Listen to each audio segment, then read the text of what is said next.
Before you even touch your roster, the most important decisions are made right here on the setup screen. In this video, I'll walk you through every setting to create the most realistic and challenging franchise mode experience. And by the end of this, you'll have a perfect blueprint for your own saves. How's it going, everybody? I'm RyebreadSN, and this is my complete guide to setting up your NHL 26 franchise mode. When you first click into franchise mode, you're going to be met with this screen, and it asks you what type of franchise mode you would like to play. Authentic is going to be your standard NHL classic franchise mode. Custom League allows you to make a lot of changes and alterations to the rule set and teams and structures of the entire league.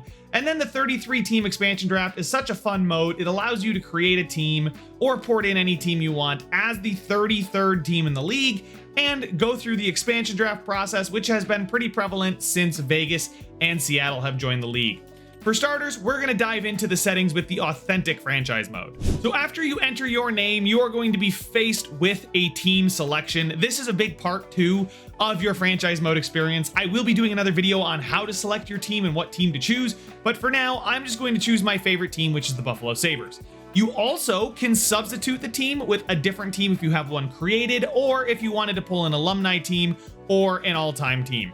You can replace them with the all-time all-stars and get the best players in the world on your team. For now, we're going to set it up as if we were doing a classic standard franchise mode. After selecting your team, you're going to be able to realign the divisions however you choose. If you wanted to, you could move Buffalo into the Pacific Division and have them playing against teams like Anaheim, Calgary, Edmonton, Los Angeles. For now, I recommend just keeping it as is. I think if you wanted to really go crazy with it, I would recommend you go over to the custom league mode of franchise mode. So for now, we're going to stick with the standard 16 teams in each conference and all the 8 teams in each division that the NHL currently has in real life. So this is where things start to get a little confusing for new players. This is the screen I started the video on. There are so many toggles and options here, and it's kind of overwhelming. It does explain it, but you don't really know how it's going to impact you down the line, and making the wrong choice here can have a significant impact on your franchise mode experience. So for starters, there is owner mode. This enables things like budget, revenue, relocation, the owner goals. You can get fired, you can set promotions like bobblehead nights, and much more. Those of you that have played classic games from the early 2000s, mid 2000s that had owner modes, it's very familiar to that. Your owner will also have goals as making the Stanley Cup Finals or acquiring another first round pick, and you get extra budget for that. And if you don't do that, you could get fired.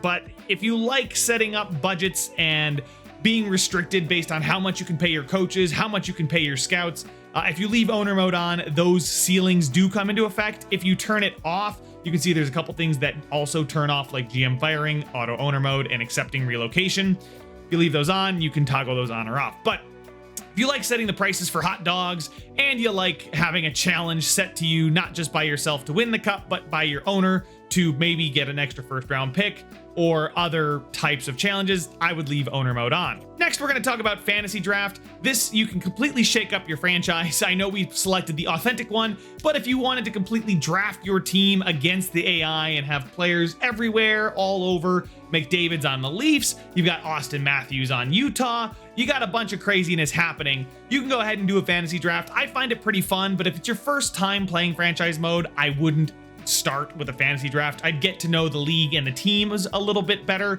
and then maybe move forward to some more fun things like the fantasy draft. Next up, we have the NHL salary cap. I always play with this on. I highly recommend leaving it on. For those of you that are super new beginners and don't know much about contracts, I will be doing another contract video as well, but with the salary cap off, you don't really have to worry about paying players, neither does the AI, and you can pay them as much as you want, and you can keep all your superstars, and you don't have to worry about making tough choices. I think that's what makes franchise mode fun, being a general manager in a video game. I think it's fun to make those team building decisions. That's why I love franchise mode. So I would personally recommend staying with the salary cap on. It will authentically grow year over year. So you don't worry, you're not stuck with the same cap in year 10 as you are in year 1. But players will ask for a percentage of the cap. So as the cap goes up, they're going to ask for more. You'll do a percentage of the cap. It's got that there for you when we get to the contract screen somewhere else, but you'll be able to see it there. Next, we have GM firing, which is, of course, mentioned earlier with the owner mode. If you leave owner mode on, You can turn off firing. So if we turn this on, you can turn this off. And if you just like setting the price of a hot dog and popcorn and Tage Thompson jersey, sure. Maybe you don't want to go ahead and risk your job if you're not playing well or you're doing some fun challenge and you still want the extras of owner mode. I leave this off anyway. I don't play with owner mode on. I think it's more fun that way. Some people do like it. I have turned it on in the past and it's been enjoyable. My preferred way though is to leave owner mode off, which means I can't get fired. I like just simming the game so I don't have too much control over it, and things can get pretty random there. CPU trades, I always leave this one on. This enables the CPU to make a trade or not. If you turn this off, the CPU will never trade amongst themselves. You'll never, we chose Buffalo, right? You'll never see Toronto and Florida make a trade. You might not see that anyway. But for example, you would not see Boston trade with the LA Kings ever if you turn this on because you're the manager of Buffalo. If you leave this on, it's a little bit more realistic and a lot more fun. So I highly recommend that everybody, beginning and experienced players, leave the CPU trades on. Player morale is a very, very interesting one. I think it's a very fun and neat addition. It allows some different things that you can do in game too, like talking to the players about their performance from the depth chart screen. You can ask them to change their chemistry style as well, but I like to leave this off in most events when I'm doing challenges because the players don't understand that I'm doing a challenge. You can leave it on. I recommend as a new player that you turn this off while you get your feet underneath you of just building a team and managing the chemistry and all that. But the player morale is very interesting because it is another handicap for you if you're a more experienced player. And if you've never played with it on, I highly recommend playing with it on. Just simply because if you've got a bunch of star players and your team is ridiculously deep, you're going to need to manage their ice time. You won't be able to play 91 overalls on the third line and not give them any power play time. They won't be happy about that, and they're going to complain. They're going to see their overall decrease because they're unhappy. So keeping your team happy, it's not too hard. If you're building a somewhat realistic team, I think you can absolutely leave player morale on and never have it be an issue. And it can play to your advantage sometimes because sometimes the AI doesn't manage their players well, and you can get a discount on a player because their overall and their morale will impact their trade value. So if a player is unhappy and he's a star player on a team, his overall drops, you can get him for a cheaper price than you would if player morale was off. So that's why I might leave it on. I think it's fun to leave on at times. I kind of go back and forth. I flip-flop on this one. I don't really have a hard stance on player morale, but based on what I laid out, I think you guys can make your own decision. New players, definitely I think leave player morale off. Once you play it a couple times, you can then turn it on and see what it does, but for now, turn it off. Next up, we have Fog of War. I think Fog of War, listen, there's a lot of people that like the Fog of War. If you've ever played like a Civilization game, that fog that you can't see the whole map, that's what's recreated here with the Fog of War in NHL. It just hides the attributes and potentials of players until you scout them, which means you do have to have professional scouts scouting all the divisions and all the teams. And I think it just makes a lot more work of the game. I like to leave it off personally because it's very micromanagey if you want to scout a player before you trade for them. Now, it is realistic. You could definitely argue that, but personally for me, I like to leave this one off just because I want to play the games. I want to build the teams. I don't want to play scout manager simulator, right? I'd rather just, okay, if I can put a trade package together for this third liner, he fits what I need. I like his checking, right? I like seeing that right away. But obviously, those of you who want a real challenge, turn Fog of War on, have to scout the player before you go ahead and trade for them, or just make sure your scouts are set up perfectly. That can be talked about later, but you'll have to set up scouting. I like leaving this off. This next one is the head coach edits lines. This means that your head coach will make line changes, not in-game, but between games. So if you want a rookie 78 overall to play on your first line, your coach may disagree with you. And if you have head coach edits lines, he will move him off that first line. Now, they've changed this a little bit where you can talk to your coach in the morale system. You don't need to have morale on to talk to your coach about that, but you can, the conversation engine will allow you to talk to your coach about it. But I like to leave this off because I like to manage my lines. I like to set the lines the way I like. I don't like any random interference from the CPU that may just decide one day to move my lines around or my power play. I might have a specific strategy that I like, because this guy might not have a high overall, but he's a fast skater or he's a big hitter, and I want him on this wing, or I want him on, on the top defensive pairing because I think he complements well. All that kind of stuff. I like to do it. Head coach edit lines. I recommend that everybody turn this setting off. This next one that is grayed out is because we've turned off owner mode, but it's auto owner mode. As the name implies, the owner mode stuff goes in autopilot. You've got the CPU controlling the owner mode with things like the finances, the budgets, the upgrading and maintaining of facilities. That'll all be done by the AI. So if you want the ability to be fired and work on owner goals and to relocate a team mid-save, you can turn owner mode on, but say you don't want to do all the micromanaging stuff of budgets and finances and how much do we charge for a Dahlin jersey versus an Alex Tuck jersey, then leave auto owner mode off, on, excuse me. I play with it off because if I'm going into owner mode, I'm going into for the full experience, but I can totally understand why people would not want to have this on, or not want to have it off, and would want to let the CPU control everything. The next one kind of falls right in line with the previous one. It's accept relocation. When you have owner mode on, you can relocate mid-game and mid-save, and you can just move to a different city. I'd never have done this, really. I don't do the relocation. I like to play with the teams in their city or start from scratch with a custom created team at the beginning. But if you want the realism of teams relocating, maybe you want to move Winnipeg back to Atlanta, go for it. And if you don't want to worry about your owner saying no, because they can say no, you would turn on this accept relocation button. Next, we have the auto sign free agents. This will automatically handle the free agent signings for the team. I always recommend turning this one off, unless you're doing some sort of single player locked challenge or something where you want like a Be a Pro experience but don't want to play Be a Pro. Not sure really why you would have this one on. I personally recommend this off for everybody. It's part of the franchise mode experience to sign free agents and to really build your roster the way you want with every tool available to you. The draft, free agency, trades. Taking one of those tools away, I don't like doing that. The re-signings too, I'd like to re-sign my players when their contract is expired, so I like to leave this one off. Highly recommend that everyone leave it off. And finally, on this career tab, the last one is auto staff management. If you don't want to manage your coaches or manage your scouts, the hiring and firing of them, turn this on. I personally recommend that you leave it off because I don't want my coach to just randomly be fired, or I'd like to hire the scouts and have the space, hire the scouts when I want to, don't hire scouts when I don't want to. I like to have that control there, so I like to leave this off. I think everybody should leave it off, new and experienced players. But those are just the toggles we can see here. If we go into continue, before you hit this start career button, this rules and settings button over to the right, I think is very important that you take a once over. I do it every time. Every time I start a franchise mode, I click on this rules and settings button, and I think you should too. There's a lot of deep settings that I think may be overwhelming, but hey, that's why you're here.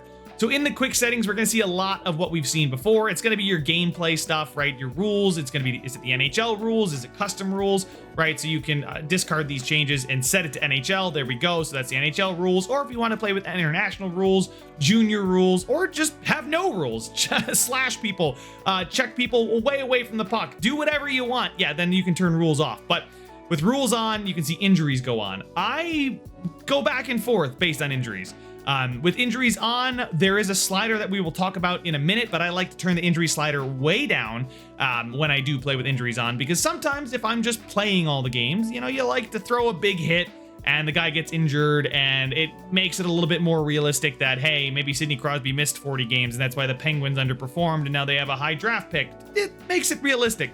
I like to do injuries off when I'm doing just simulation, so I'm not playing any of the games, I'm just going through the calendar and I'm simming month at a time.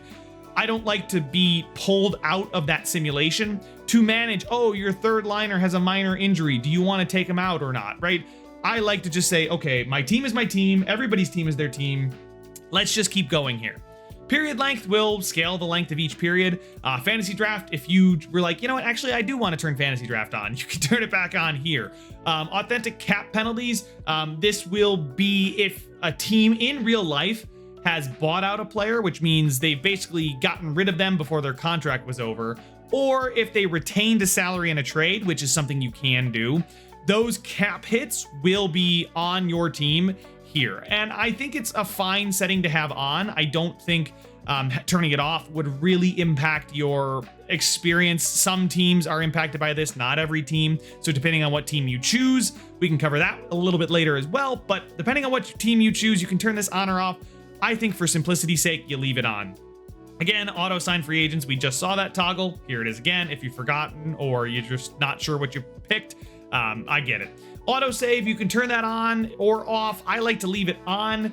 Sometimes some things happen, your PS5 crashes, you gotta run and you forget if you saved it or not. You left it on and did the auto shut off. And I like to leave it on because sometimes something glitches or I forgot to do something and I want to jump back. I like to leave autosave on. Franchise mode length, I see no reason not to do 25. I personally like to have the longest experience possible, but you can change the amount of years that you are able to play. I say go for 25 and then stop when you're bored or stop when you're tired. If you cap it at 5, there is no going beyond it. It stops at 5 years and then you're done. Start a new save game. So you might as well do 25. CPU trades, we already saw that. Difficulty is the in-game difficulty. This doesn't impact the simulation. It'll just impact when you jump into a game how the gameplay goes. Draft pick ownership, authentic or classic are the two options here.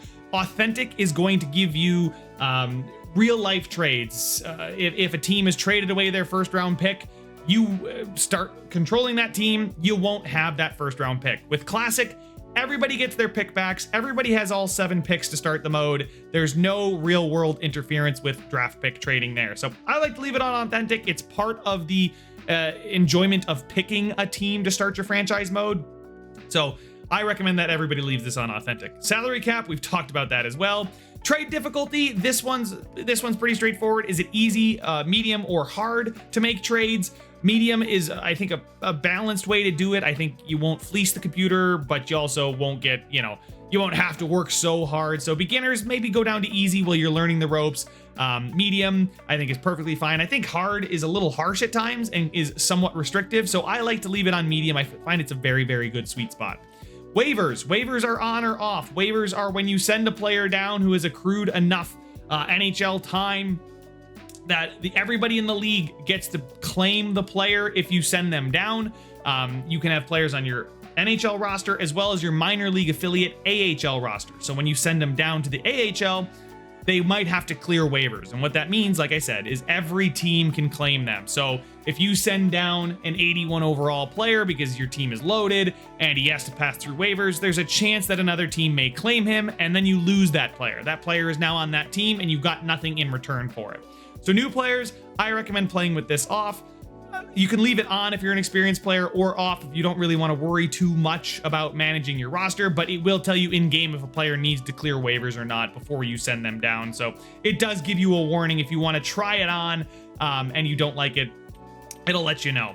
Except relocation again, Fog of War. This is where you can customize Fog of War. So if you didn't want to know their overall but wanted to see their individual attributes, you can totally do that. If you didn't want to know what player type or if they were a first or second line or third line forward, that's totally fine there. If we turn this back on, you can toggle all of these on or off. So when it's off, you can't see the attributes. When you have it on here, you can see the individual attributes, and the same thing goes down here. Like if you don't want to know a player's potential and you know that, hey, he was a 10th overall pick, but the team hasn't played him, I'm going to go for him, but I don't know what his potential is because that's off. But I like the way his shooting category looks because of the individual attributes are on. That's how you can customize Fog of War. I still personally like to leave it off.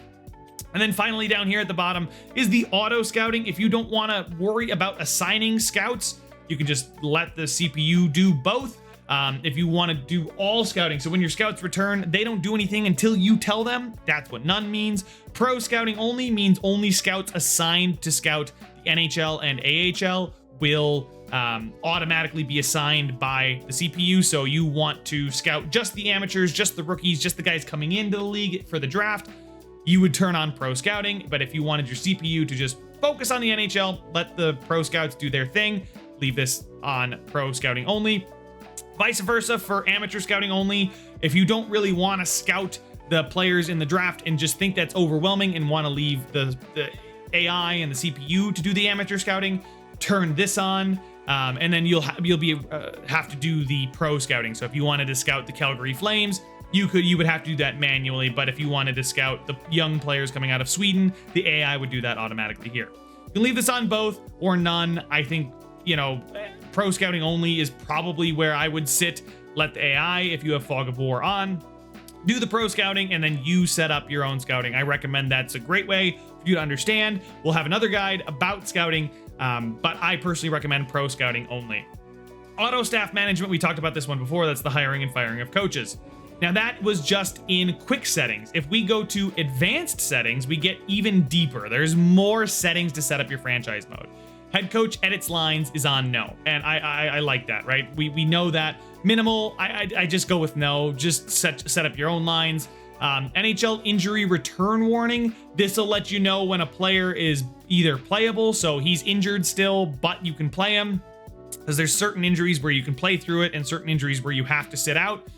This will tell you when the players that have to sit out are able to play again, or if you don't want to risk it and you don't want to risk a player getting re-injured because they're at a higher risk of injury and their attributes are lowered when they're playable but not fully healed, you can wait until the notification pops up while you're simming day to day to let you know that the player is fully healed. Or you can get both. If you just want lots of notifications, turn on both.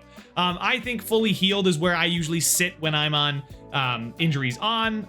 I think that this makes the most sense because I don't want to play a player who's injured. I can check if they're playable or not just by going into the edit lines. I can see that. It'll show you a little icon.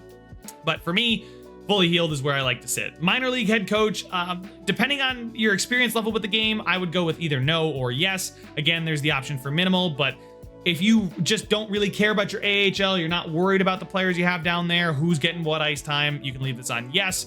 New players, I do recommend that you let your AHL coach decide what to do down there, because we're focused on the NHL here, right? We want to win the Stanley Cup. We're not so worried about the Calder Cup.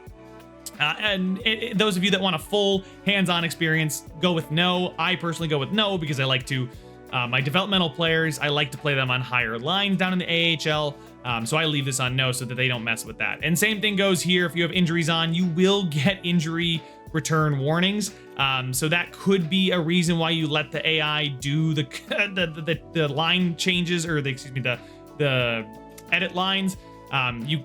You would not want to get all those notifications and have to manage both. So that's partially why I like to leave injuries off. But fully healed again works for me here. You can go with both, but I think that's a bit overkill for the minors. I would just go with fully healed. Auto rotate goalies. If you really want to get hands-on about how many games your goalies play, go ahead and turn this thing off. Otherwise, I recommend that everybody just leaves it on. It'll just manage the goaltending rotation for you pretty well. I find it does a fine job. It may not be perfect, and if you want the most realistic management simulator, I could recommend turning this off, but for me, I think on is totally fine.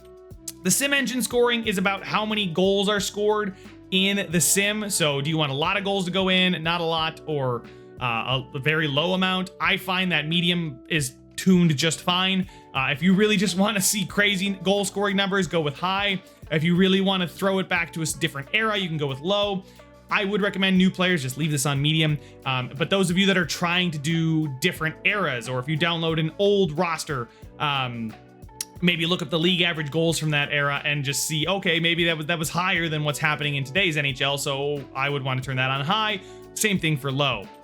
Draft class quality means that stronger, deeper draft classes are generated more often. This means that on medium, I think it's fine again. I like these on medium. High would mean that you've got a lot more deeper classes. Draft class quality on low is thinner classes. I would never go to low. I think I would recommend medium, or if you just really want really good classes and a lot of good prospects coming through, you would go with high. The generated prospect quality is the amount of top end prospects. So the difference between these two is draft class quality is the overall draft class. When you have a high quality draft class, you're going to have more good players. The generated prospect quality means those good players are even better. So if you want Gretzky's and McDavid's coming out more often, you would go with high. If you want an average standard, I would go with medium. And then low if you really want to make those high quality prospects harder to find. I, again, like medium, but I could see a world where you have a high draft class quality, but low quality of prospects. So you're going to have a lot of good players, but very few great players, you could mix and match this, but I highly recommend just leaving it on medium. The sim engine shot frequency, I think the shots occur at a really good rate at a realistic clip on high. You could again turn it down to medium or low. You get some crazy numbers if you switch these, so I personally recommend for everybody to leave these on medium, medium, and high. The playoff series length, authentic. I like the authenticism. I like it being authentic, just like the real NHL or real AHL. But you can change the entire league here. If you didn't want to go through the whole custom league, this is where you can do that. Playoff tiebreak, again, continuous OT is the authentic way to do it. But if you did want to go into the shootout, if a game is tied, or if you wanted a 3-on-3 and then a shootout, just like the regular season, or 4-on-4 like it used to be, or you just stick with what it is and go with continuous OT. So there is a little bit of custom league leaking into the authentic franchise mode here. But I would just leave these on authentic and continuous OT, especially for new players. Season overtime loss, you can decide whether to give the loser point or not. And what I mean by the loser point is when you lose in overtime, you get a point in today's NHL. Some people don't like that and want that to be 0. Again, I recommend leaving it on 1 point. The season tiebreakers, you want those to be authentic. That's going to be your 5-minute 3-on-3 then shootout for the NHL. You can do a single OT 4-on-4 and end in a tie, single OT 5-on-5, no overtime, it just ends in a tie. There's a lot of options for you to customize here without going into custom leagues again, so that's where I'm saying there's some settings here that are from custom leagues that you can do in a regular authentic franchise mode, but I like to leave it on authentic. I also like to know what's going on around the league, so the head coach firing pop-up, any big trade offer notifications that I'm getting, I like to have those. Sometimes they can be really annoying if there's a player that the AI really wants, but you don't want to trade them, and they're like an 80 overall, and you really don't want to be bothered by it. Just go with stars only. It'll only ask you if you want to accept or deny a trade for big-time players, or if you just never want the AI to really offer you trades, you can turn that off. Gameplay version on latest, I like to do that. I think it's fine. It's the latest tuners. If you really are in love with a certain tuner version, you can flip-flop with any of these. Version 1.0 is the only one out right now, but I always like to go with latest. Waiver notifications, just in case they want somebody on waivers. You can leave this on even if you have waivers off, and it won't make a difference. Morale meetings will let you know if you have morale on, whether a player wants to meet with you or not. You can turn this off, and you can just kind of basically be a closed door manager where nobody's allowed to talk to you. I like to leave the morale meetings on because I like to have the control over that if I have morale on. Retired jerseys means players that are drafted, they won't be able to wear the number 99 because that is retired. You could have it off for the user team only, meaning that, hey, I want the Sabres player to wear a retired Sabres number. Wear number, I want to say 11 is retired for the Sabres. If you want to wear number 11 on the Sabres, you would turn this off. I don't see any reason to do anything but leave this on. I think it's pretty realistic, and you probably won't see too much of a difference in your franchise mode. Then finally, the last thing I'm going to talk about is if we leave injuries on. I think the rest of the sliders are fine, but I would turn these down to 10 or less. I know going from 50 to 10 sounds crazy, but if you have it on 50, you're going to see a lot of little nagging injuries. If you have it on something like 9, where I like to set it, you'll see longer term injuries, and those will really be the only injuries you see. Somebody might be out for multiple weeks or multiple months or the season, but you're less likely to see somebody be out for 3 to 5 days in this way. So this is a healthy balance to me of I still get realistic injuries that affect the team long term, but I also don't have to, between every game, edit the lines because somebody got hurt here and somebody got hurt there and yada, yada, yada. So I like to leave these on 9 for both. You can do with what you will, but for everybody, I recommend this is at 9 out of 100. And once you've set all that up, you are ready to start your authentic franchise mode. But don't worry, guys, those of you that wanted custom leagues and expansion draft, we're going to jump into those here right now. The next mode we're going to jump into is custom league. Now, there's a lot of settings in here. I don't want to go through all of them, but I do want to touch on some of the ones that I enjoyed using when I was doing my Montana Eclipse franchise mode on the channel. And I created a custom league. It was a lot of fun, and things were pretty wacky, and I really enjoyed it. So I'm not going to go through everything because they're pretty explained in there and you can kind of guess what it means, but I'll explain the ones that I had to think about for a second. So after you select custom league, you're going to see this entire massive setup. I mean, there is so many tabs here at the top. You can change the entire AHL as well as the entire NHL. So it's crazy. And if you wanted to expand the league without having to do an expansion draft and you wanted to bring in teams that you created, and maybe do a 36 team fantasy draft. You could totally do that with 18 teams in each conference, or maybe you wanted no conferences and it's just 36 teams in one single table. You could do that as well. We'll keep it on 32 for now, but you can change the amount of divisions. It will affect how many teams are in your league. So right, if we go up to 38, I think we can do maybe we could do 10 divisions of 4 teams. Yeah, there we go. It does change a little bit, but you can play around with all of this stuff to your liking. But currently in the NHL, there's 32 teams, 2 conferences, 4 divisions. I did 6 divisions, 3 in each conference with a 34 team league. So I thought it was pretty fun. Salary cap, you can turn that on or off. The salary cap inflation is what I was talking about earlier, how the cap does go up as you are simulating year over year. Player salary scaling, you will leave this on. So they will scale to the min and max cap values. If you do end up changing the cap currently, player salary scaling off won't scale the player salaries globally based on the percentage, right? So if you wanted to move this, so you just started with the flat 100 million, you turn on player salary scaling, that'll alter the amount that every player in the NHL is currently making. You can change the NHL schedule too if you wanted to up the number of games, or say, hey, there's just too many damn games, let's go down to 72 games.